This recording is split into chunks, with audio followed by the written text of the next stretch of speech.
Monsieur le commandant territorial de la police judiciaire, Mesdames et Messieurs, courant l'année 2024, plusieurs faits relevant du grand banditisme, notamment de la criminalité organisée, ont été mis à jour, sinon enregistrés dans les départements de Pointe-Noire et du Kwilu. Ces actions criminelles ont donné lieu à des enquêtes de grande envergure, ayant conduit nos services de police judiciaire à identifier leurs auteurs et à en interpeller la plupart. À mi-parcours de ces différentes investigations, les populations ont été informées au travers soit des comptes rendus de presse, des reconstitutions auxquelles nous-mêmes avons pris part, soit de certaines aspérités dont les réseaux sociaux se sont emparés. À l'orée donc de l'ouverture de la session criminelle de la Cour d'appel de Pointe-Noire, il nous a paru nécessaire d'édifier les populations sur les suites que ces enquêtes ont connues. C'est la raison d'être de ce point de presse. Alors, il ne s'agira pas pour nous de faire le point sur toutes les affaires criminelles. Nous en avons retenu 3 d'entre elles, les plus graves, celles dont l'écho a été plus important. S'agissant de la première affaire, dite affaire des braquages de taxis, cette affaire est partie d'une constatation. Tout le long de l'année 2023 et au cours du premier semestre de l'année 2024, plusieurs cas de disparition de chauffeurs de taxi ont été recensés dans la ville de Pointe-Noire. Certains ont réparu, d'autres ont été retrouvés malheureusement sans vie. Dans tous les cas, les véhicules furent emportés. L'enquête de police, notamment le traçage des conversations téléphoniques, avait permis d'identifier l'auteur principal de ces actes, comme étant le nommé Bakala Jean-Aimé, un habitant de la ville de Nkayi, où il se réfugiait après ses forfaits. Interpellé puis interrogé sommairement, il reconnaissait sans embâche les faits. Ramené à Pointe-Noire au cours de la reconstitution organisée dans le district de Luango, il décrivait leur mode opératoire ainsi qu'il suit.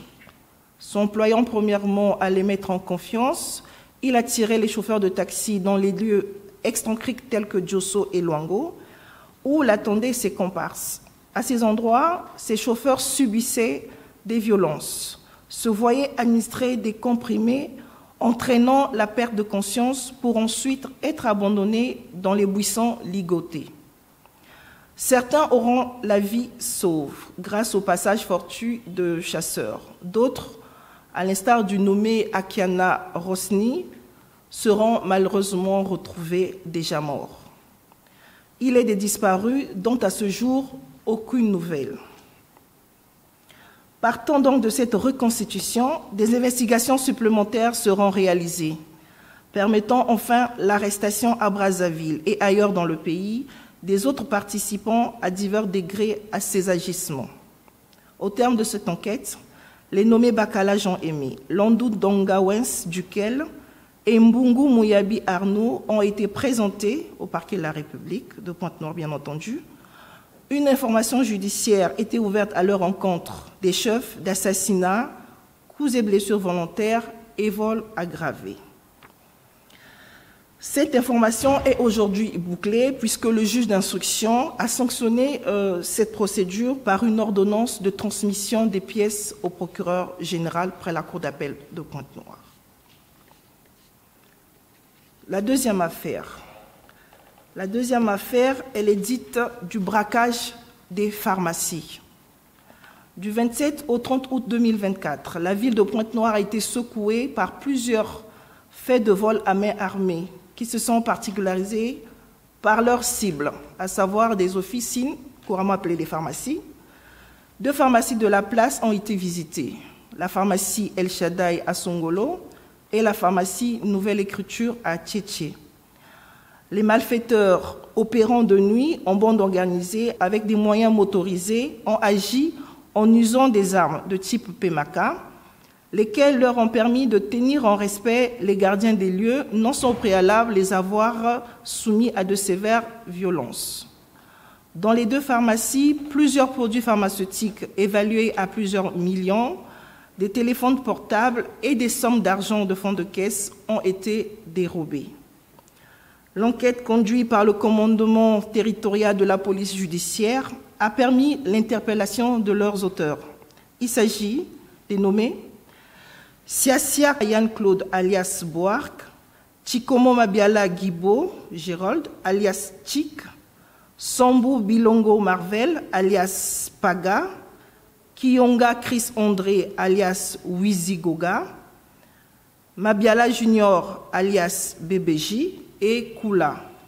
Les deux derniers nommés, meneurs de la bande, revenaient de Brazzaville avec un véhicule volé, une BJ de marque Toyota Land Cruiser.